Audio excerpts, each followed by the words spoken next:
Hello friends, welcome to modern 24x7।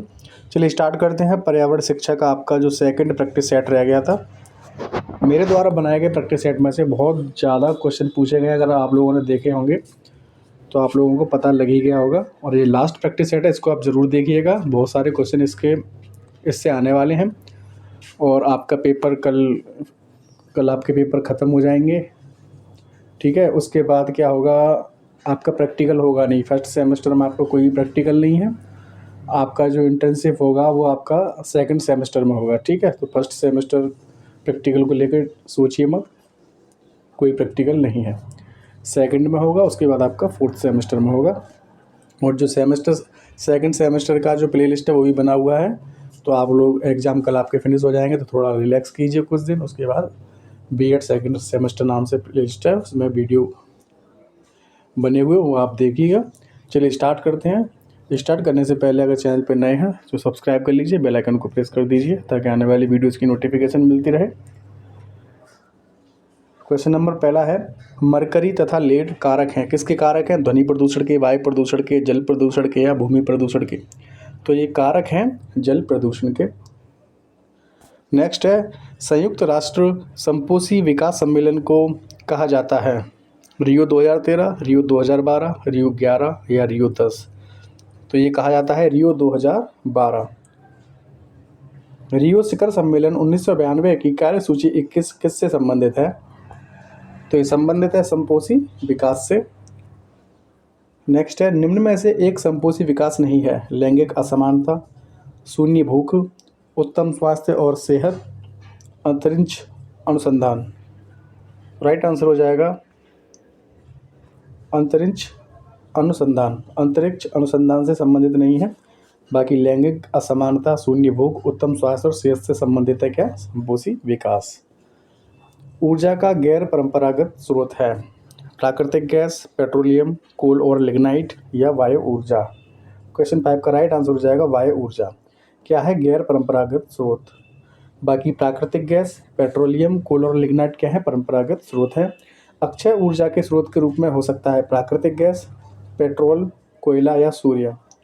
तो right answer हो जाएगा सूर्य। नेक्स्ट है, भारत का सौर संचालित हवाई अड्डा कौन सा है? तो यह है अपना कोचीन हवाई अड्डा। नेक्स्ट है, अजैविक तत्व हैं? पक्षी, सूर्य किरण, वन या जंतु? तो जो सूर्य किरण है यह अजैविक है। ठीक है, और पक्षी, वन और जंतु क्या है? ये जैविक है। नेक्स्ट है, वैश्विक तापन का प्रभाव है? वनोन्मूलन, समुद्र तल में वृद्धि, अपशिष्ट निर्माण या प्रदूषण में तीव्र वृद्धि? तो राइट आंसर हो जाएगा समुद्र तल में वृद्धि हो जाना। नेक्स्ट है, ओजोन स्तर पाया जाता है? ओजोन स्तर पाया जाता है स्ट्रेटोस्फीयर में, यानी समताप मंडल में। एक शिक्षक के लिए पर्यावरण का अर्थ है? भौतिक पर्यावरण, सामाजिक पर्यावरण, मनोवैज्ञानिक पर्यावरण या उपयुक्त सभी हो जाएंगे राइट आंसर। पर्यावरण शिक्षा है औपचारिक शिक्षा, अनौपचारिक शिक्षा या निरौपचारिक शिक्षा या औपचारिक व निरौपचारिक दोनों? तो राइट आंसर हो जाएगा दोनों है, औपचारिक व निरौपचारिक। पर्यावरण शिक्षा का लक्ष्य है? पर्यावरण शिक्षा का जो लक्ष्य है वो है आपका स्वास्थ्य के प्रति जागरूक करना, स्वस्थ पर्यावरण का अधिगम करना या पर्यावरणीय अनुकूल व्यवहार का अध्ययन करना या हवादार वातावरण का निर्माण करना? तो राइट आंसर हो जाएगा पर्यावरणीय अनुकूल व्यवहार का अध्ययन करना। पर्यावरण शिक्षा आवश्यक है? तो प्राथमिक, मध्य, उच्चतर सभी के लिए आवश्यक है। पर्यावरण शिक्षा का प्रमुख उद्देश्य होना चाहिए? पर्यावरणीय सूचना, पर्यावरणीय समझ, पर्यावरणीय संचेतना या इनमें से कोई नहीं? तो राइट आंसर हो जाएगा पर्यावरणीय संचेतना। छायावास वाले पौधे कहलाते हैं? छायावास वाले पौधे कहलाते हैं जियोफाइट्स। जलवास वाले पौधे कहलाते हैं हेट्रोफाइट्स। नेक्स्ट है, विश्व पर्यावरण दिवस प्रत्येक वर्ष 5 जून को मनाया जाता है। वर्ष 2023 में थीम क्या थी? जो 5 जून को मनाया गया था विश्व पर्यावरण दिवस, इसकी थीम क्या थी? तो ये थीम थी बीट प्लास्टिक पोल्यूशन। थीम आती है, ठीक है। योग में भी एक थीम आई थी। एनवायरनमेंट शब्द निकला है ग्रीक शब्द से, लैटिन शब्द से या फ्रेंच शब्द से?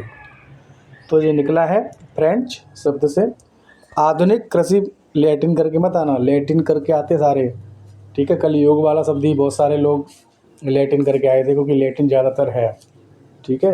ये फ्रेंच शब्द से निकला है एनवायरनमेंट शब्द। आधुनिक कृषि बुरी तरह प्रभावित है। वायु प्रदूषण, मृदा प्रदूषण और जल प्रदूषण उपयुक्त सभी के द्वारा प्रभावित है। निम्न में से एक मानव निर्मित पारिस्थितिकी तंत्र है। मानव द्वारा निर्मित है एक्वेरियम, ठीक है। एक्वेरियम होता है ना, उसमें पत्थर वत्थर मछली वगैरह सारा कुछ एक्वेरियम में देखा ही होगा आपने, एक्वेरियम। तो ये क्या है, एक मानव निर्मित पारिस्थितिकी तंत्र है, आर्टिफिशियल है। नेक्स्ट है टेस्ले द्वारा प्रतिपादित पद है। तो पारिस्थितिकी तंत्र टेस्ले के द्वारा प्रतिपादित पद है। सांस्कृतिक पर्यावरण में सम्मिलित हैं। प्राकृतिक पर्यावरण, भौतिक पर्यावरण, अभौतिक पर्यावरण। तो राइट आंसर हो जाएगा सांस्कृतिक पर्यावरण में शामिल कौन से हैं? तो ये हैं भौतिक पर्यावरण और अभौतिक पर्यावरण। जीवों का घनत्व संबंधित है। जीवों का घनत्व संबंधित है आकारिकी अनुकूलन से। आकारिकी अनुकूलन से किसी एक क्षेत्र तक सीमित प्रजातियां कहलाती हैं। तो राइट आंसर हो जाएगा 25 का स्थानिक प्रजाति। निम्न में से जलवायवी कारक है। आर्द्रता, तापमान, मृदा या आ और बा दोनों। तो राइट आंसर हो जाएगा आपका आर्द्रता और टेम्परेचर या तापमान। पारिस्थितिकी पद प्रतिपादित किसने किया था? तो ये प्रतिपादित किया था हेकल ने। हेकल ने प्रतिपादित किया था, ठीक है। अंतर है दोनों में।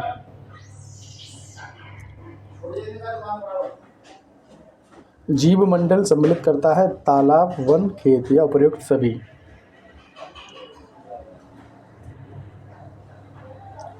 एक पारिस्थितिकी तंत्र सम्मिलित करता है हरे पौधे मात्र, जंतु मात्र, आ और बा दोनों, या हरे पौधे, जंतु तथा अपघटक। 29 का आपका राइट आंसर हो जाएगा ऑप्शन नंबर डी, हरे पौधे, जंतु तथा अपघटक। किसी पारिस्थितिकी तंत्र का केंद्रीय पक्ष क्या है? तो केंद्रीय पक्ष है सूर्य। नेक्स्ट है ट्रॉफिक स्तर क्या है? ट्रॉफिक स्तर क्या है? तो ट्रॉफिक स्तर है खाद्य श्रृंखला का भाग। शाकाहारी कहे जा सकते हैं, क्या कहे जा सकते हैं शाकाहारी? शाकाहारी कहे जा सकते हैं प्राथमिक उपभोक्ता। पृथ्वी दिवस मनाया जाता है 22 अप्रैल को और जल दिवस 22 मार्च को। नेक्स्ट है pilot analysis of global ecosystem प्रतिवेदन किसको सौंपा गया था? तो विश्व संसाधन संस्थान को सौंपा गया था। शुद्ध जल का पीएच होता है, शुद्ध जल का जो पीएच होता है ये होता है 7 होता है। अम्ल वर्षा हेतु कारक गैस है तो NO2, SO2 या CO2। तो आ और ब दोनों हो जाएंगे राइट आंसर, NO2 और CO2। निम्न में से एक गैर परंपरागत ऊर्जा का स्रोत है 37।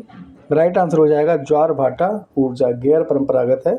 बाकी कोयला, लकड़ी, पेट्रोलियम, ठीक है, डीजल, मिट्टी का तेल, ठीक है, ये सारे क्या हैं? परंपरागत हैं। भोपाल गैस दुर्घटना में कौन सी गैस लीक हुई थी? तो ये हुई थी मिथाइल आइसोसाइनेट। बायोगैस संयंत्र उपयोग करता है 39 का राइट आंसर हो जाएगा ऑप्शन नंबर सी, गाय का गोबर और रसोई का कचरा का उपयोग करता है क्या? बायोगैस संयंत्र। अपघटक को कहा जाता है, अपघटक को कहा जाता है मृतपोषी। मरी हुई चीज़ों का पोषण करने वाले। लघु जीवों की मृत कार्बनिक तत्वों पर आधारित खाद्य श्रृंखला कहलाती है। लघु जीवों की मृत कार्बनिक तत्वों पर आधारित खाद्य श्रृंखला क्या कहलाती है? तो ये कहलाती है अपरद श्रृंखला। भारतीय संविधान में कौन सी धारा पर्यावरण से संबंधित है? राइट आंसर हो जाएगा 48A या 48 का। ऊर्जा का पिरामिड सदैव होता है। ऊर्जा का पिरामिड सदैव कैसा होता है? तो सदैव सीधा होता है। जलीय पारिस्थितिकी तंत्र की जैव भार का पिरामिड होता है। देखिए पत्र गलत है ये, ठीक है, इसे इग्नोर करिए। जलीय पारिस्थितिकी तंत्र के जैव भार का पिरामिड होता है उल्टा, ठीक है। ऊर्जा का पिरामिड सीधा और जलीय पारिस्थितिकी तंत्र के पिरामिड उल्टा। नेक्स्ट है मानसूनी क्षेत्र में पाए जाने वाले पौधे कहलाते हैं मानसूनी क्षेत्र में पाए जाने वाले पौधे कहलाते हैं जलोद्भिद, और मरुस्थल में जो मरुस्थल में पाए जाते हैं मरुद्भिद, ठीक है। अब घटक का एक उदाहरण है कवक, जीवाणु या आ और बा दोनों। 46 का राइट आंसर हो जाएगा कवक और जीवाणु। वायुमंडल में सर्वाधिक मात्रा में पाई जाने वाली हरित गृह गैस कौन सी होती है या कौन सी है निम्न में से? तो राइट आंसर हो जाएगा जल वाष्प। वायु प्रदूषण का सर्वोत्तम सूचक है पौधे, जंतु, लाइकेन या शैवाल। 48 का राइट आंसर हो जाएगा लाइकेन। नेक्स्ट है BDO का पूर्ण रूप है, BDO का फुल फॉर्म आएगी, ये फुल फॉर्म है बायोलॉजिकल ऑक्सीजन डिमांड। मिनीमाटा बीमारी का कारक है, मिनीमाटा रोग जो होता है उसका कारक क्या है? तो 50 का राइट आंसर हो जाएगा मरकरी। प्रदूषण का सबसे बड़ा कारक है, तो सबसे बड़ा कारक तो मनुष्य ही है। शोर प्रायः मापा जाता है डेसिबल में, डेसिबल का ये चिन्ह होता है, और 80 dB से अगर ज़्यादा डेसिबल होता है 80 dB से, तो उसको अत्यधिक शोर की उसमें माना जाता है, उस पर बैन होता है 80 dB से अधिक। क्लोरोफ्लोरोकार्बन्स प्रयुक्त होते हैं परफ्यूम्स, रेफ्रिजरेटर्स और वातानुकूलित में, तो प्रयुक्त सभी हो जाएगा राइट आंसर। CNG क्या है? CNG प्रोपेन है, मीथेन है, ईथेन है या ब्यूटेन है?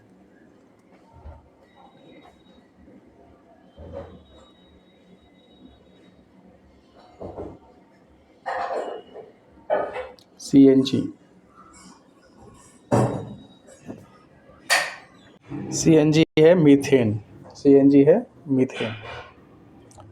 नेक्स्ट है DDT का पूर्ण रूप है, DDT का पूर्ण रूप है 56। राइट आंसर हो जाए डाइक्लोरो डाइफेनिल ट्राइक्लोरोइथेन।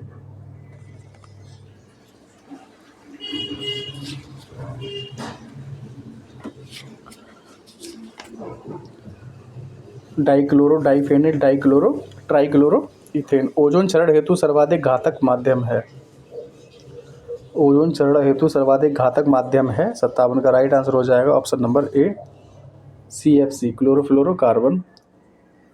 नेक्स्ट है स्थानांतरी खेती, स्थानांतरी कृषि कहाँ से संबंधित है? 58 का राइट आंसर हो जाएगा नागालैंड। चिपको आंदोलन का संबंध है उत्तराखंड के चमोली से, और सुंदरलाल बहुगुणा से संबंधित है। सर्वश्रेष्ठ कोयला कौन सा है? सर्वश्रेष्ठ कोयला है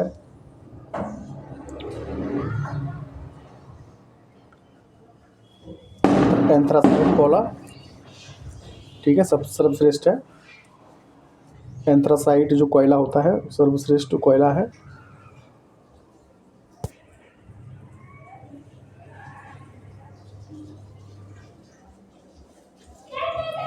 नेक्स्ट है कोयले का सर्वाधिक भंडार किसके पास है? तो चीन के पास है, कोयले का सर्वाधिक भंडार चीन के पास है। 60 का आपका ए है और 61 का आपका सी है, ठीक है। नेक्स्ट है केंद्रीय अंतः भू फिशरीज अनुसंधान संस्थान स्थित है। 62 का राइट आंसर हो जाएगा आपका कोलकाता में है। निम्न में से एक खरीफ फसल का उदाहरण है, तो मक्का है खरीफ, बाकी सरसों, चना, राई और मटर ये क्या है? ये रबी के उदाहरण है। रिएक्टर, परमाणु रिएक्टर प्रयुक्त होते हैं, तो राइट आंसर हो जाएगा 92U-235। मिट्टी बचाओ अभियान का संबंध है, तो होशंगाबाद से संबंध है। भोपाल गैस त्रासदी जिसमें 16,000 से अधिक लोगों की मृत्यु हुई और लाखों लोग घायल हुए। यह घटना भारत की सबसे भीषण तबाही के रूप में अंकित है। यह घटना कब हुई? तो यह घटना हुई थी 2 दिसंबर रात को हुई थी। एग्जैक्ट टाइम का पता नहीं था, तो 3 दिसंबर भी लग गया था, तो इसलिए 2 और 3 दिसंबर 1984 हो जाएगा राइट आंसर। ठीक है, कहीं 2 दिया होगा तो 3 नहीं दिया होगा, 3 दिया होगा तो 2 नहीं दिया होगा। ठीक है, या दोनों दिए होंगे तो दोनों करके आएंगे ऑप्शन। ये 2 दिसंबर की नाइट में घटना हुई थी। एक गैस लीक हुई थी मिथाइल आइसोसाइनेट, जिससे लाखों लोग घायल हुए थे, हज़ारों की तादाद में लोग मरे थे। भारत में सबसे बड़ी सुनामी कब आई थी? 67 का राइट आंसर हो जाएगा ऑप्शन नंबर ए, 26 दिसंबर 2004। नेक्स्ट है AQI stands for. AQI stands for, तो air quality index. Air quality index. पर्यावरण वह सब कुछ है जो किसी व्यक्ति को चारों ओर से घेरे हुए है, वह उस पर सीधा प्रभाव डालता है। यह परिभाषा किसकी है? तो यह परिभाषा है निम्बार्ट की। पर्यावरण उन सब बाहरी दशाओं और प्रभावों का योग है जो प्राणी या अवयवी के जीवन और विकास पर प्रभाव डालते हैं। राइट आंसर हो जाएगा MJ हर्शकोविट्ज़ का कथन है ये। जीवों के पारिस्थितिकी कारकों का योग पर्यावरण है। कथन किसका है? कथन है H फिटिंग का। भारत में पर्यावरण विभाग की स्थापना कब हुई? 72 का राइट आंसर हो जाएगा ऑप्शन नंबर ए, 1982। नेक्स्ट है पर्यावरण शब्द का अभिप्राय उन सभी बाहरी शक्तियों एवं तथ्यों से है जो व्यक्ति को आजीवन प्रभावित करते हैं। कथन किसका है? तो कथन है वुडवर्थ का। IEEP का पूर्ण रूप है। IEEP का पूर्ण रूप है international environmental education programme. Next है पर्यावरण शिक्षा में भ्रमण किस विधि से संबंधित है? राइट आंसर हो जाएगा निरीक्षण। निरीक्षण से संबंधित है। सब्सक्राइब नहीं किया, सब्सक्राइब कर लीजिए, बेल आइकन को प्रेस कर दीजिए ताकि आने वाली वीडियोज़ की नोटिफिकेशन मिलती रहे। धन्यवाद।